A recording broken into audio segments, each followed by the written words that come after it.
Existe um tema espinhoso, um tema que divide as pessoas e que faz parte da polarização das redes sociais. Você é de esquerda, você é de direita, você é isentão? Este vídeo eu fiz para ajudar nesse debate. Prazer carnal.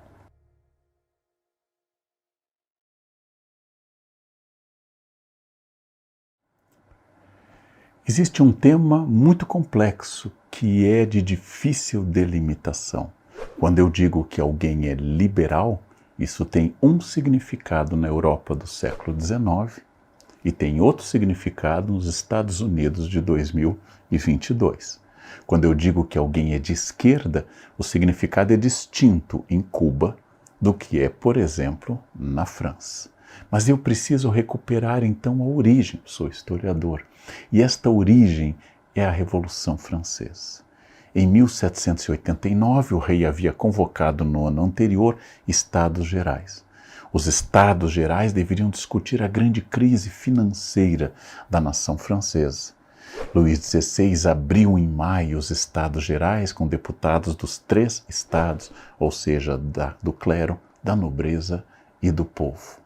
E Luís XVI foi alvo desde o início de um grande debate, porque os Estados Gerais acabaram virando uma Assembleia Nacional. E, por fim, esta Assembleia acabou se transformando ainda no verão de 89 em uma Assembleia Nacional Constituinte. Ali havia muitos partidos. E surgiu para debate dos deputados uma questão espinhosa, o poder de veto do rei. Afinal, quais seriam os limites de Luís XVI? Lembrando que a Revolução Francesa manteve por vários anos a figura de Luís XVI. A Revolução está ocorrendo em 1789, avança em 1790, chega a 91 com a primeira Constituição da história francesa e Luís XVI ainda é rei dos franceses. A República vai ser um fenômeno posterior. E começam a discutir, afinal, o rei pode vetar uma lei votada pela Assembleia? O rei tem este poder? Em muitas democracias, como no Brasil, como nos Estados Unidos e outros países, o executivo tem o poder de veto. E geralmente este veto é apreciado depois de novo pelo legislativo, que derruba ou não este veto. Era discussão sobre isso. Qual a extensão do poder do rei Luís XVI, que depois vai ser julgado como Luís Capeto? Durante este debate na Assembleia, uma parte dos deputados ficou do lado direito da Assembleia. E esta parte dos deputados queria que o rei tivesse mais poderes, que as transformações fossem mais lentas, que não houvesse ruptura com a ordem tradicional, que o edifício da monarquia francesa, que tinha quase 10 séculos, não fosse desmantelado de uma vez. E a esquerda ficaram aqueles deputados que queriam limitar muito mais o poder real, ou até havia os radicais que queriam uma abolição da monarquia. Desde então nós associamos direita e esquerda, um acidente de localização na Assembleia Nacional Francesa, a quem quer a manutenção do status quo, das coisas como elas ocorrem até agora, e aqueles que querem transformações. Aqui nós vamos começar os nossos problemas. A expressão direita e esquerda é uma expressão posicional. Funciona como se fosse apenas a definição de onde eu estou em relação aos outros. O que eu quero dizer sobre posicional? Eu, Leandro, estou aqui. De repente, alguém tem uma proposta muito mais radical que a minha sobre reforma agrária. Esta pessoa se torna, então, de extrema esquerda. E eu passo a ser, talvez, de esquerda ou de centro ou até de centro-direita. Sempre depende da comparação. Existem, por exemplo, pessoas que são reformistas. Existem pessoas que são revolucionárias. E existem pessoas, como eu vou ver agora no vídeo com vocês, reacionárias. Então vamos pensar o seguinte: durante a Revolução Francesa, ainda com o domínio da esquerda dos jacobinos, uma mulher, Olympe de Gouges, chega e diz: o que vocês estão discutindo é só para os homens. Vocês não estão incluindo as mulheres. Eu quero direitos da citoyenne, eu quero direitos da cidadã. Esta mulher foi guilhotinada. Esta mulher foi eliminada pelo poder de esquerda que estava no poder. Então, em comparação ao Lampo, a líder a favor dos direitos femininos no século XVIII, quem estava no poder era mais conservador. Vamos avançar um pouco, estamos no período final da década inicial da Revolução e nós temos um golpe de alguém que professava ideias comunistas, que era Graco Babeuf. Graco Babeuf que fez uma conspiração com ideias muito mais à esquerda do que aquelas que estavam presentes no diretório. Graco Babeuf também foi eliminado. Então o que eu estou dizendo com isto? Para o resto da Europa, aquela revolução que havia matado o rei era uma revolução, ainda não se usava essa expressão, mas de esquerda. Eram revolucionários, eram pessoas que queriam destruir o mundo. Mas dentro dessa revolução, nós temos propostas mais conservadoras e temos propostas mais à esquerda. Sempre que eu falo de esquerda e de direita, eu vou também estar falando da minha posição, do meu ponto de vista. Vamos segurar a Revolução Francesa, origem do termo esquerda e direita, e vamos um pouco para o norte. Durante a Revolução Francesa, um homem chamado Edmund Burke escreveu em 1790, ou seja, a Revolução tinha 1 ano. Ele escreveu algumas reflexões sobre a Revolução Francesa e lançou as bases de um pensamento que a gente vai chamar de conservador. Quais são, claro, isso daria muitos vídeos, mas quais são algumas dessas perspectivas? Primeiro, Burke desconfia das rupturas. Essa história que ele está vendo na França, de limitar o poder do rei, refazer a sociedade, a produção do paraíso mediante leis, a introdução de leis que contrariam séculos de tradição, a eliminação de todo aquele mundo, arcabouço, sistema da monarquia, causa nele muito horror. Burke não gosta de rupturas violentas. Burke desconfia da palavra revolução. Burke desconfia que nós possamos introduzir o paraíso mediante leis.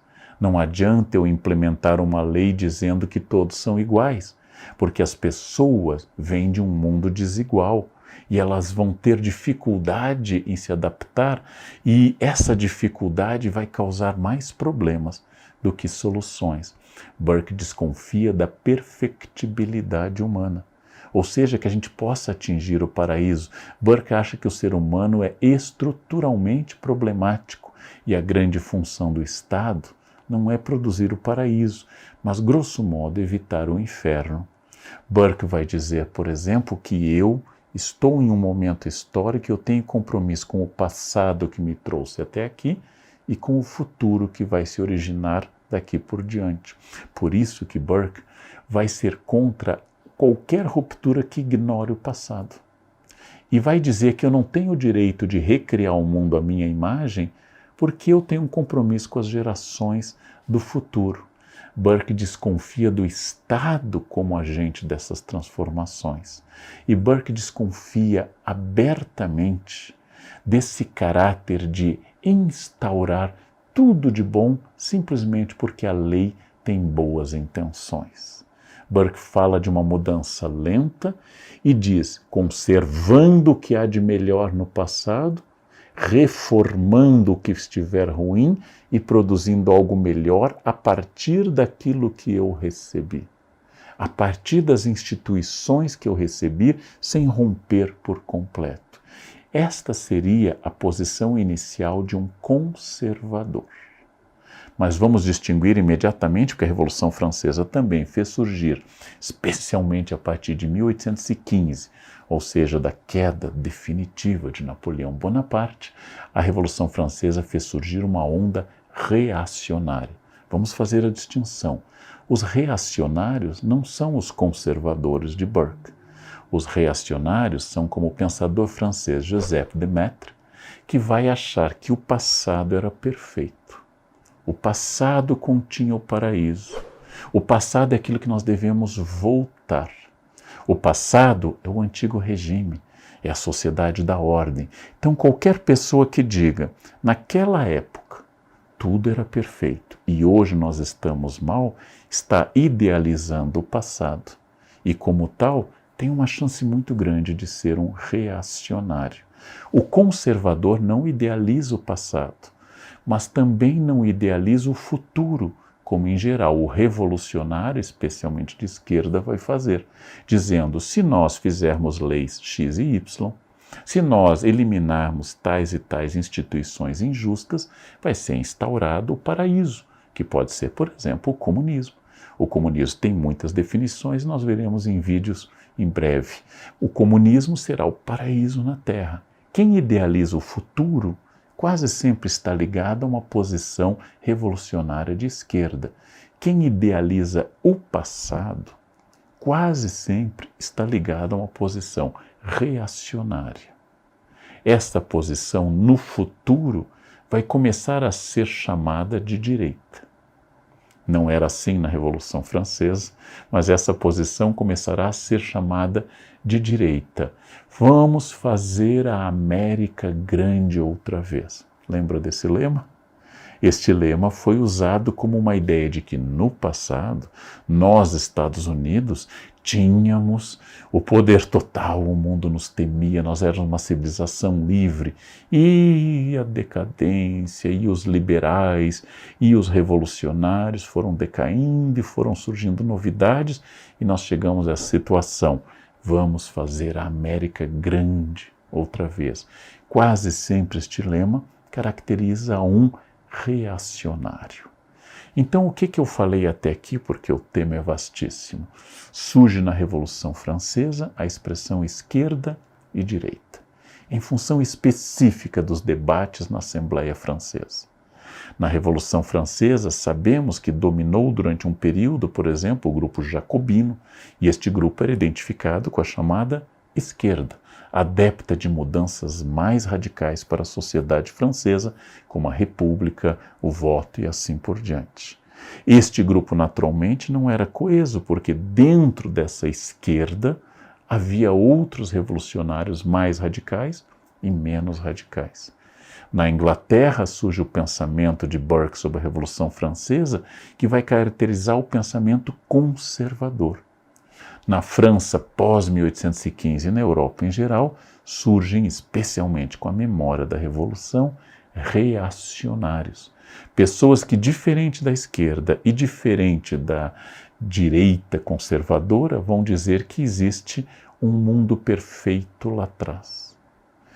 Tudo isto vai ser bastante mais complexo se nós levarmos em conta que durante o século XIX surgem várias esquerdas. Pessoas adeptas da revolução e, como tal, nem conservadoras nem reacionárias, pessoas que queriam uma sociedade que se tornasse uma sociedade plenamente justa, mas divergiam sobre o método. Por exemplo, anarquistas e marxistas. Eles vão divergir profundamente sobre as etapas para eu chegar à igualdade absoluta, ao fim das injustiças e assim por diante. Então, o tema é bastante complexo. O tema merece muito mais análise da nossa parte. Mas para você entender, não exatamente ainda como é hoje, mas que no século XVIII surge esquerda e direita, e ainda no século XVIII surge um grupo conservador, contrário à revolução, e no século XVIII para o XIX surge um grupo reacionário. Mas afinal, o que seria hoje, após tantas outras experiências, a esquerda e a direita? Isso nós vamos voltar em breve. Foi um prazer.